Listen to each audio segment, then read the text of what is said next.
बिस्मिल्लाहिर्रहमानिर्रहीम। अस्सलाम वालेकुम ब्यूटीफुल यूट्यूब फैमिली, कैसे हैं आप सब? उम्मीद करती हूँ अच्छे से हैं। मेरी दुआ है खुश रहें, आबाद रहें, हंसते मुस्कुराते रहें और जो आप लोगों की दिली मुरादें हैं ज़रूर पूरी हों। उम्मीद करती हूँ आज का दिन आपका बहुत अच्छा गुजरेगा। देखें आपके पर्सन आज किस एनर्जी में हैं। Let's start. आपके पर्सन की करंट फीलिंग्स देखते हैं, उनका एक्शन देखेंगे। आपके पर्सन की करंट फीलिंग्स क्या हैं इस वक्त? ओके मेरे व्यूअर्स के पर्सन्स की करंट फीलिंग्स प्लीज़ गाइड।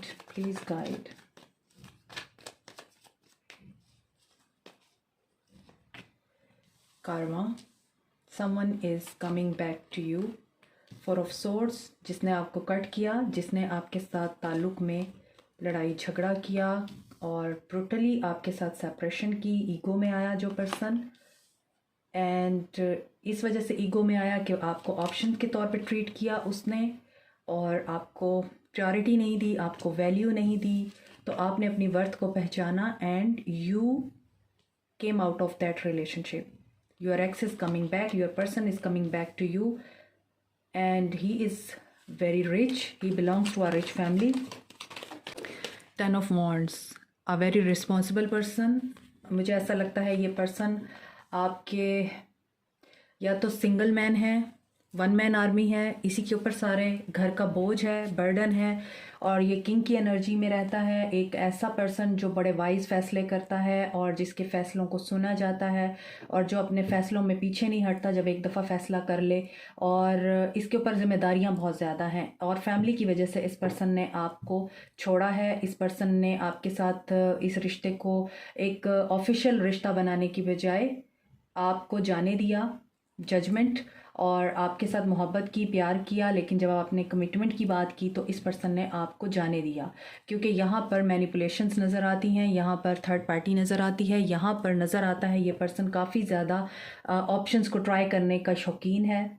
और आप चूँकि ओके थे, आप भी ओके थे कि ठीक है मुझे ऑप्शंस में रखते हो तो कोई बात नहीं, लेकिन मेरे साथ बुरा ना करो। इसके बावजूद आपके साथ इसने बुरा किया और फैमिली को इसने चूज़ किया। फैमिली बहुत ज़्यादा बर्डन रखती है, इसके ऊपर प्रेशर रखती है। फैमिली एक्चुअली इसके ऊपर आई थिंक बोझ है या फैमिली का बोझ है इसके ऊपर। इसने फैमिली को फीड करना है, इसने फैमिली की बात माननी है, बहन भाइयों की शादी करनी है, घर वालों का ख्याल रखना है।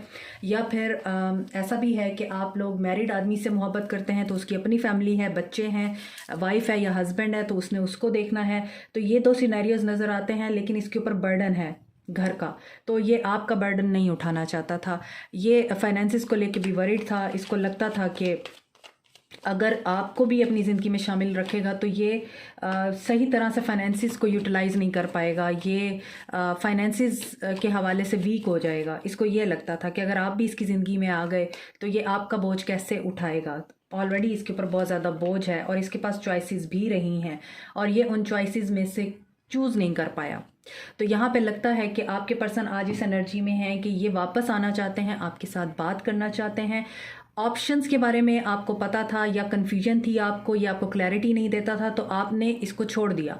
जैसे ही आपने इसको छोड़ा है, इसकी फैमिली ने बहुत ज़्यादा इस मामले में रोल प्ले किया। इसकी फैमिली आपके अगेंस्ट थी, इसकी फैमिली आपके लिए नहीं मानती थी, या फिर ये पर्सन खुद भी बहुत ज़्यादा ईगोटिस्ट था और उसकी ईगो की वजह से आपके दरमियान रिफ्ट आई, या फिर ये पर्सन बहुत ज़्यादा फ्लर्टी है और ऑप्शंस को ट्राई करता है और आप इन चीज़ों के साथ ओके नहीं थे और आपने कहा ठीक है। ये कुछ सिनेरियोज हो सकते हैं और चॉइसेस तो डेफिनेटली थी। या तो इसकी घर वालों ने इसको कोई चॉइस दिखाई, यहाँ पे मुझे लगता है सेपरेशन है आप लोगों की। अगर आप इस पर्सन के साथ मैरिड हैं, आप लोगों की सेपरेशन चल रही है इसकी फैमिली की वजह से और अब जजमेंट हो रही है। ये पर्सन वापस आने की एनर्जी में है, इसे आपकी याद आ रही है, ये नए सिरे से आपके साथ न्यू बिगनिंग करने की एनर्जी में है। ऑल रिसोर्सेज ये यूज़ करना चाहता है और इस पर्सन को डिवाइन की तरफ से गाइडेंस मिल रही है। इसके इर्द गिर्द ऐसी एनर्जीज हैं जो इसको गाइड करती हैं। ये लिप ऑफ फेथ लेना चाहता है या केयर फ्री होकर डिसीजन लेना चाहता है और ये जो भी रिस्क हैं उनको देखना नहीं चाहता या उनको रियलाइज़ नहीं करना चाहता। ये बस एक्शन लेना चाहता है, एक्शन लेने की एनर्जी में है, मेमोरीज ऑफ लव की तरफ। ये दोबारा से नई बिगनिंग करना चाहता है।